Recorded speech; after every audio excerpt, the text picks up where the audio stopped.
যোৱাকালি মোৰ ইউটিউবাৰ এগৰাকী বান্ধৱী আয়ুৰ্বেদিক চিকিৎসক আৰু এটা ভিডিঅ' পাইছিলোঁ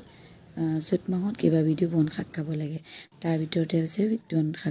দোন শাকবিলাক এনেদৰে আনি অকণমান ধুই পখালি লৈ ভাজিবলৈ ল'লোঁ তাতে কেইফুলামান নহৰু দিছোঁ অকণমান তেল দিছোঁ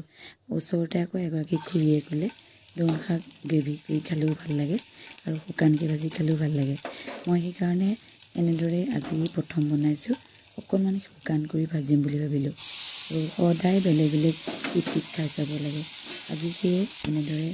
বনাবলৈ ল'লোঁ ইয়াতে বেছিকৈ একো দিয়া নাই অকণমান হালধি দিছোঁ অকণমান নিমখ দিছোঁ আন্দাজমতে আৰু লগতে কেইফুলামান নহৰু আৰু মোৰ দোন বনৰ শাককণ প্ৰায় হৈয়ে গৈছে যিটো একেবাৰে শুকান কৰি ভাজিম